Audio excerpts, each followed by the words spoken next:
Pencurian 20 kg beras yang diduga dilakukan pasangan suami istri terjadi di Jalan Kiai Haji Azhari, Kelurahan 7 Ulu, Palembang.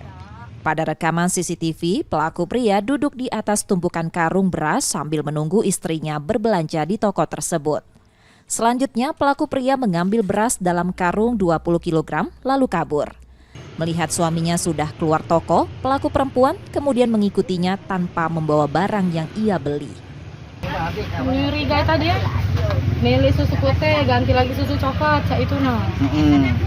Mungkin sesudah si lanang berhasil reaksinya tadi, ecek-ecek matol beli susu, ujung-ujungnya lari.